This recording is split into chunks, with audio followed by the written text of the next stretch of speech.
생태계가 얼마나 다양한지를 모두 포괄하는 단어다라고 보셔야 돼요. 대표적인 오답 패턴으로는 종 다양성을 의미한대요. 틀려요. 유전적으로 얼마나 다양한가를 의미한다. 틀려요. 생태계가 얼마나 다양한가를 의미하는. 틀려요. 그 말은 무슨 뜻이야? 어느 하나만 설명해선 돼, 안 돼? 안 돼. 이 세 가지를 모두 말하는 말을 우리는 모두야. 어느 하나만 설명해서는 안 돼요. 이 세 가지를 모두 설명하고 있어야 돼. 그걸 우리는 생물 다양성이라고 얘기를 할 거야. 근데 요런 보기는 나와. 요거는 좀 말이 또 아다르고 어다른 거. 그러니까 요 생물 파트가 좀 말이 좀 잘 읽어야 돼. 해석에 따라 좀 달라질 수 있거든. 그래서 그런 것들을 좀 얘기를 해드리는 거예요. 대표적인 정답으로는 이렇게 표현이 돼. 그래서 어떤 서식지에 종도 아니고 유전자도 아니고 생태계도 아니고 이렇게 표현할 거야. 생물의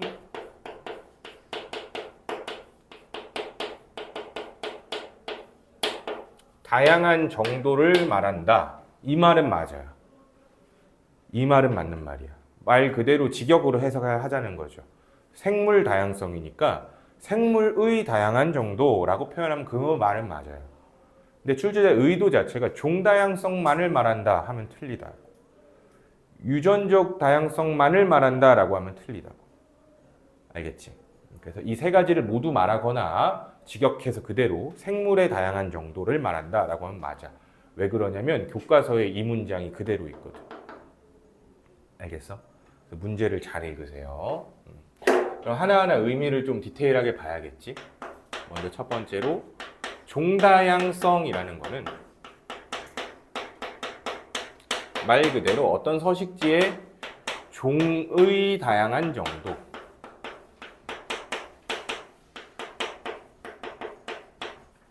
정도를 말해요. 그러니까 이게 커야 좋은 생태계다라고 얘기할 수 있다는 거죠. 커야 좋은 생태계다라고 얘기할 수 있는 이유가 두 서식지를 한번 얘기를 해볼게요. 어떤 환경에서는 A라는 환경에서는 벼가 있고요. 이 벼를 먹는 게 메뚜기고요. 메뚜기를 먹는 게 개구리가 있고요. 개구리를 먹는 게 뱀이 있다.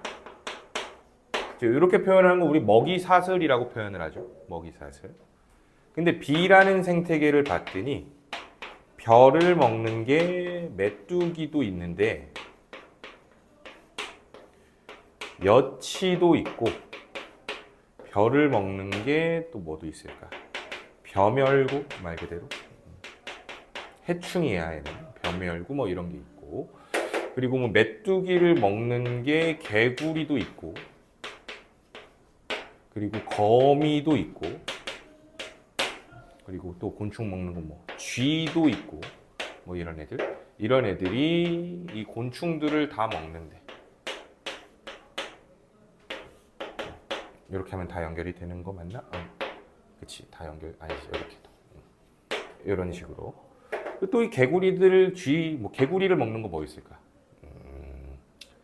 개구리 먹는 게 뭐 있지? 뱀. 뱀이 개구리를 먹고요. 그리고 개구리가 거미도 또 먹고요. 쥐가 뱀한테 잡아먹히고 그리고 닭도 하나 넣자. 닭이 곤충도 먹고 거미도 먹고 뱀이 닭도 먹고 뭐 이런 식으로 막 해놓자. 뱀이 닭 먹지? 큰 뱀이면 먹을 수 있을 거예요 아마. 병아리 정도는 먹을 수 있겠지 뭐. 어쨌건 뭐 두 생태계가 있는데 종다양성이 당연히 더 큰 거는 B 생태계지. 그치? 그러면 여기에서 왜 종다양성이 커야 되냐를 이해해 본다면 개구리를 죽여보자. 만약에 이 생태계에서 개구리만 걸리는 병이 돌아가지고 개구리가 없어졌대요. 여기도 개구리가 없어졌대요. 근데 여기 개구리가 없어지면 어떤 문제가 생길까요? 뱀이 줄어들겠지. 메뚜기는 많아지겠지. 그치? 그 다음에 벼는 줄어들겠지. 그럼 벼가 계속 줄어들다가 없어지게 되면은 메뚜기는 없어지겠죠. 그러면 결국 다 죽네. 뭔 말인지 이해돼? 생태계가 붕괴된다고. 근데 여기에선 개구리가 없어진다라고 한들 뱀은 딴 거 먹으면 되잖아. 그치? 또 개구리 먹는 거 뭐 있어? 개구리 먹는 게 뱀밖에 없는데 어쨌든. 그러니까 뭐 한 종이 없어진다라고 하더라도 생태계가 무너질 정도로 타격을 받지는 않는다는 얘기야. 대체식품 같은 게 있기 때문에. 그러면 여기에서 우리가 이해해야 되는 건 종다양성이 큰 비생태계가 문제에선 이렇게 표현할 거야. 종다양성이 크기 때문에 생태계가 더 안정된다라고 이야기를 하는 거지. 생태계가 더 안정된다라고. 그래서 우린 종다양성이 중요하다라고 얘기를 하는 거야. 이건 뭐 당연히 다들 아는 얘기일 거고요. 근데 종다양성에서 틀려오는 문제 유형이 이거야. 3, 4등급 친구들이 틀려오는 유형이 이런 거예요. 이제 숲이라고 하죠. A숲이 있어요. A숲에 보니까 A나무, B나무, C나무, D나무가 있는데 각각 뭐 예를 들어서 10그루, 10그루, 9그루, 11그루 뭐 이렇게 있대요. 그루 수가. 근데 숲 B에 보니까 A나무, B나무, C나무, D나무가 2그루, 18그루, 2그루, 18그루 뭐 이렇게 있대요. 그래서 문제에서 이렇게 말하는 거야. 숲 A, B는 종다양성을 비교했을 때 A와 B가 같다라고 얘기를 할 거예요. 이게 틀려요. A가 더 크다라고 해주셔야 돼요. 3, 4등급 친구들이 헷갈려 하는 건 나름 문제를 분석해서 이렇게 생각하겠지. 종다양성 얘기가 나왔으니까 아 그래 여기는 종 4종이고 똑같네. 같은 종이 모두 존재하네. 그러니까 같을 거야 라고 생각하면 그건 출제자가 의도하는 바죠. 낚여라 라고 하고. 뭔 말인지 이해돼? 여전히 그럼 종다양성 뭐가 더 크다라고 보는 거야? A가 더 크다라고 볼 거래요.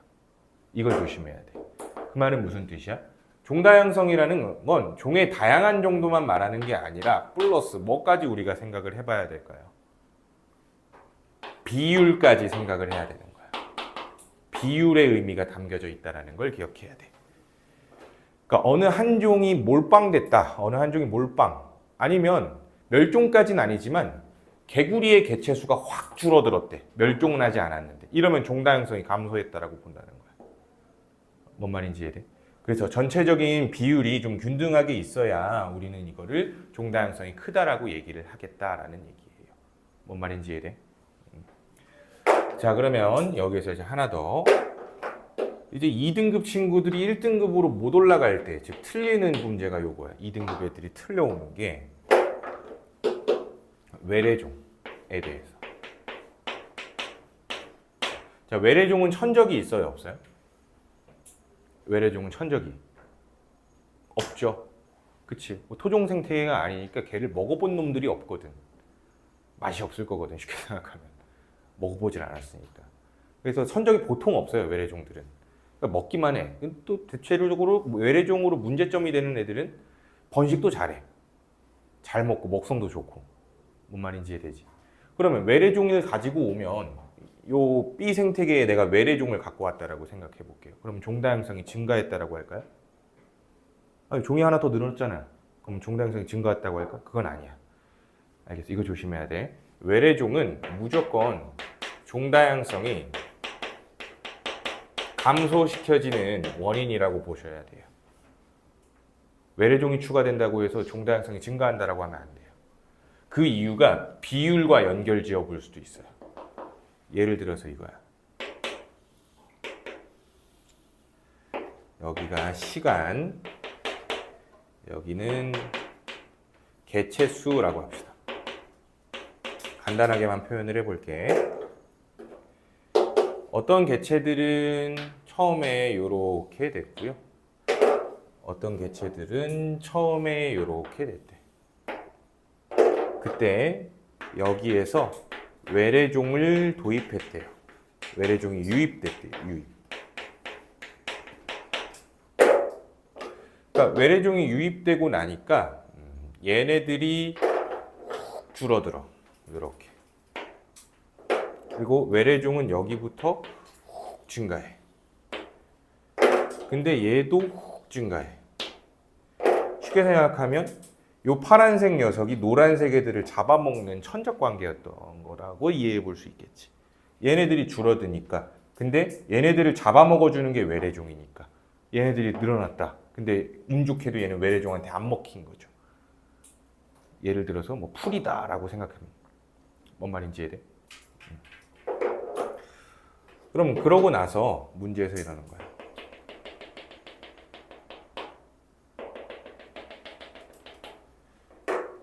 여기를 가라고 하고 여기를 나라고 하는 거지. 기간을. 가 기간, 나 기간. 그러니까 이런 형태의 문제가 나올 거야. 어렵게 나오면. 가랑 나에서 생물 다양성이 더 큰 걸 고르래요. 가가 클까 나가 클까? 가가 더 커요. 그지? 왜? 여기가 안정된 생태계였던 거고 생태계 평형이 깨진 순간이 이 순간이거든. 얘는 안정되게 서로 잡아먹히고 잘 먹히고 비율이 유지되면서 잘 살아왔었어. 그치? 근데 얘라는 변수가 들어오면서 깨진 거야. 이해돼? 물론 종이 당연히 여기선 세 개 종이 존재하니까 당연히 종수가 더 많지 않은가요? 라고 할 거지만 여기선 비율이 일정하지 않다. 비율이 고르지 않다라고 판단을 한다는 거죠. 무슨 말인지 이해돼? 그래서 외래종이 나온다라고 하면 뭔가의 개체수가 한 번에 훅 증가하고 훅 감소하고 이런 게 나타났어. 이렇게 되면 외래종 때문이구나라고 판단 뒤에 결과적으로는 종다양성이 감소한다라고 얘기를 해주셔야 돼.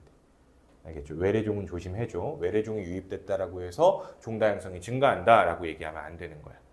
무슨 말인지 되셨죠? 비율의 의미로 기억을 해주면 되는 겁니다. 종다양성은 이런 걸 좀 조심해 주시면 되는 거고요. 두 번째,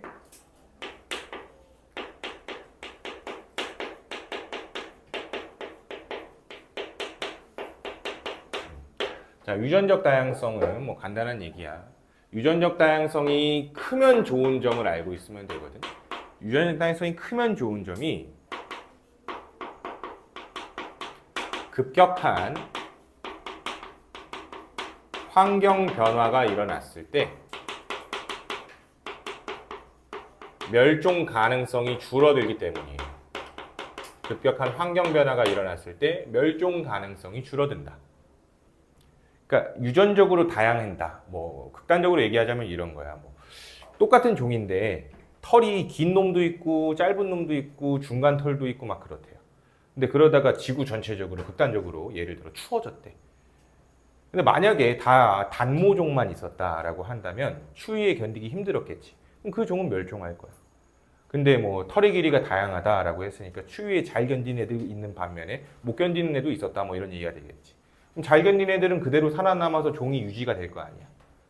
무슨 말인지 이해돼요? 되시죠? 그래서 그런 것들, 유전적 다양성이 커야 멸종 가능성이 줄어든다라는 걸 이해하시면 돼요. 자, 근데 유전적 다양성에 관련돼서는 그래프가 한 가지가 나오기도 하는 게 개체수에 따른 유전적 다양성.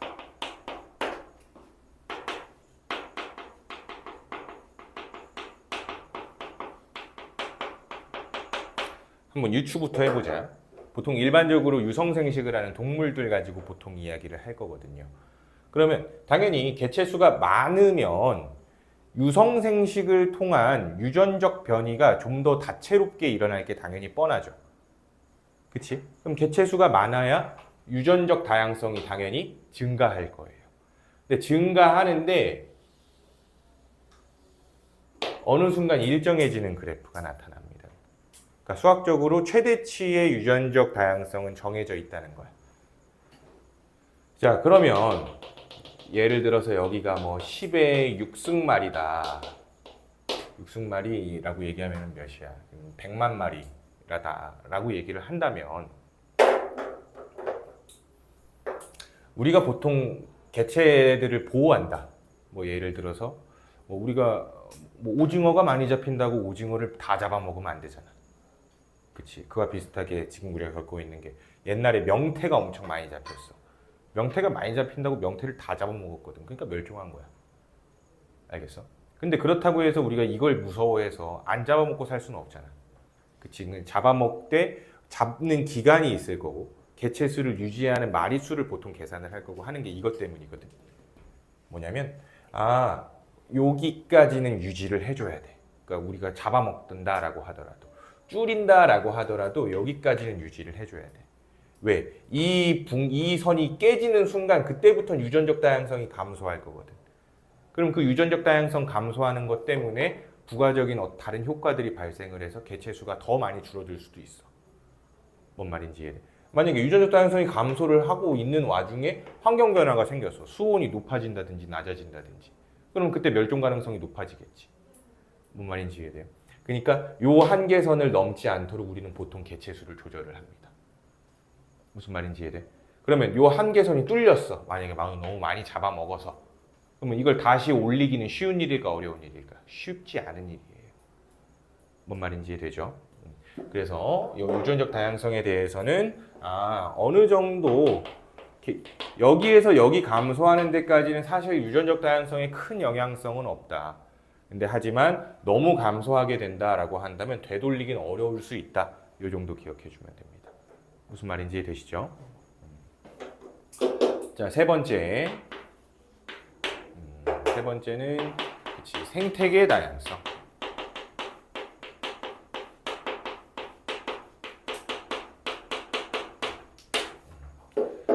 자, 생태계 다양성은 환경이 얼마나 다양한가에 대한 얘기예요. 서식지죠, 결국에. 서식지의 다양성.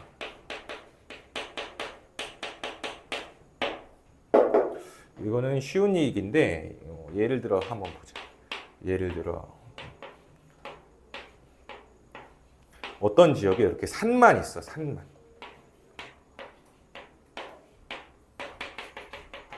근데 어떤 지역에는 산도 있고요. 산 속에 이렇게 연못도 하나 있고요. 연못. 그리고 여기서 뭐 강도 이렇게 흐르고. 그러다 보니까 여기 큰 호수도 하나 있고요. 근데 옆에 보니까 요 옆에 이제 바다도 이렇게 하나 있어. 근데 서해 쪽이라 얘가 썰물 때는 갯벌도 생긴대. 이런 지역이 있어요. 여긴 산만 있고. 그러면 당연히 생태계 다양성은 어느 쪽이 더 크다라고 하는 걸까? 생태계 다양성은 이쪽이 더 크다라고 하는 거예요. 서식지가 얼마나 다양한가? 왜 이게 생태계 다양성은 또 왜 중요하냐를 생각해 본다면 생태계 다양성이 크면 일반적으로 종다양성이 따라서 높아지거든. 생태계 다양성이 높아지면 종다양성이 따라서 높아질 수밖에 없거든. 왜 그럴까? 여기에는 산에 사는, 숲에만 사는 애들만 있을 거야.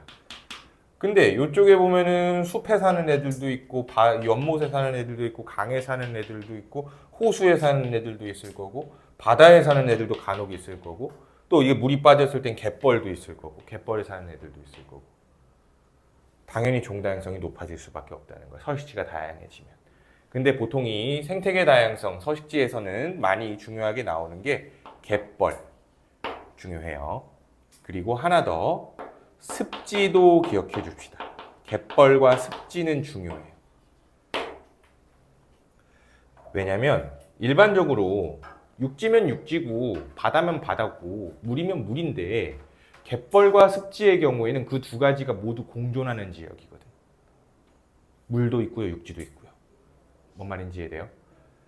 그렇다는 얘기는 일반적인 생태계들보다도 당연히 생태계 다양성이 높고 종다양성이 높은 서식지다라고 얘기할 수 있겠지. 그래서 전 세계적으로 습지와 갯벌은 보호하는 추세예요. 보호하는 추세. 다른 서식지들보다도 훨씬 중요해요. 뭔 말인지 이해돼? 그래서 이제 습지 같은 경우는 막 큰 습지들은 유네스코에서 지정을 하기도 하고요. 그리고 습지 같은 경우도 계속 습지 얘기가 나오는데 세계적으로 같이 보호하자라고 협약을 맺기도 해요. 아시겠죠? 그래서 갯벌, 습지 이런 건 생태계 다양성에서 중요해지는 거니까 기억을 해주셔야 돼요. 이해되시죠?